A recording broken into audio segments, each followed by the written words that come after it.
Kita telah pun dianugerahkan WITSA Global ICT Excellence Award 2020 2 hari lepas, dan ini kita adalah runner up ya, tempat kedua, iaitu menggunakan Malaysia Pandemic Response System awarded as a runner up in the WITSA Global ICT Excellence Award 2020 under the category of COVID-19 Tech Solution for Countries or Region.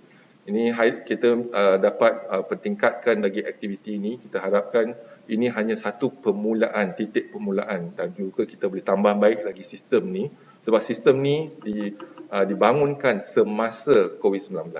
Jadi kalau boleh sebelum COVID-19 ataupun sebelum jangkitan atau pandemik yang akan datang, kita dah ada satu sistem yang boleh kita guna pakai untuk makmal, untuk tindakan kesihatan awam, untuk hospital, untuk segala-galanya. Kita lihat pada kesepaduan maklumat ini untuk membantu kita membuat keputusan yang terkini dan yang mutakhir, yang dapat kita mengambil tindakan-tindakan positif ke sesuatu lokaliti dan juga sesuatu kumpulan. Next. Dan pada kesimpulannya, working together to combat the spread of COVID-19 is a whole government and whole society approach. Jadi ini kali pertama kita lihat kerjasama yang sepadu di antara Kementerian Kesihatan dengan kementerian-kementerian lain. Setiap hari, hampir setiap hari kita ada mesyuarat untuk kita melihat pada pelaksanaan untuk membendung penularan penyakit COVID-19 dalam negara kita. Jadi kita perlu mempertingkatkan kesiapsiagaan kita, melihat kepada bagaimana kita dapat kawal dan juga mencegah penularan. Jadi kita juga perlu melihat kepada modifikasi tingkah laku setiap individu. Inilah norma baru, tapi kita kena amalkan norma baru. Kita kena belajar bagaimana kita boleh hidup dengan virus tersebut. Jadi barulah kita boleh putuskan jangkitan COVID-19, mengelakkan daripada jangkiti. Next.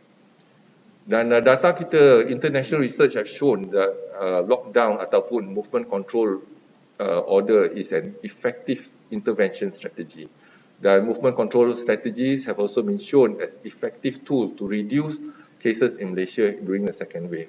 Dan apa yang penting ialah kita lihat sekarang ni ialah penularan di negeri Sabah kepada negeri Selangor, kepada negeri Sembilan mengambil masa dalam 14 hingga 21 hari. Iaitu tempoh inkubasi ialah 14 hari dan juga seminggu untuk kes itu menular di negeri-negeri. Jadi kalau ada pergerakan penduduk, inilah kebimbangan Kementerian Kesihatan, penularan memakan masa 21 hari. Dan pelaksanaan movement control order di Malaysia, kita lihat kita melaksanakan PKP, PKPB dan juga PKPT juga berjaya untuk mengelakkan peningkatan melonjak kes-kes seharian. Ini yang kita telah berjaya untuk pastikan kemampuan hospital kita masih boleh bertahan. Dan kejayaan, ada ramai yang tanya saya hari itu sama ada PKPB ini gagal.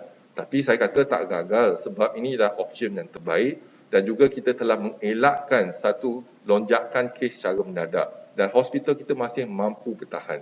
Dan kita harapkan dalam minggu-minggu akan datang kita dapat kerjasama yang padu daripada rakyat Malaysia supaya patuh kepada SOP dan kalau boleh kita duduk rumah, kurangkan pendedahan kita kepada kes-kes yang positif dan juga kita tak tahu mana yang kes yang positif. Tapi kalau kita amalkan SOP, penjarakan itu penting. Marilah kita perang virus COVID-19 di luar badan kita dalam jarak yang lebih pada 1 meter. Inilah strategi yang terbaik untuk kesihatan awam untuk mengelakkan daripada jangkitan dan inilah tindakan pencegahan yang terbaik kalau dibandingkan kalau kita dijangkiti. Walau bagaimanapun kita juga ada harapannya daripada vaksin. Kalau vaksin itu terbukti berkesan dan juga tiada kesan samping, maka kita boleh menggunakan kaedah vaksin. Tapi kita tak pasti lagi. Banyak persoalan yang kita timbul dan kita tak ada jawapan setakat ni. Sebab walaupun banyak vaksin yang telah dibincangkan, tetapi kita tak nampak lagi iaitu data-data untuk fasa 3 clinical trial yang kita perlukan data untuk kita membuat satu keputusan dari segi keberkesanan dan juga dari segi kesan samping vaksin tersebut. Sekian wabillahi taufiq.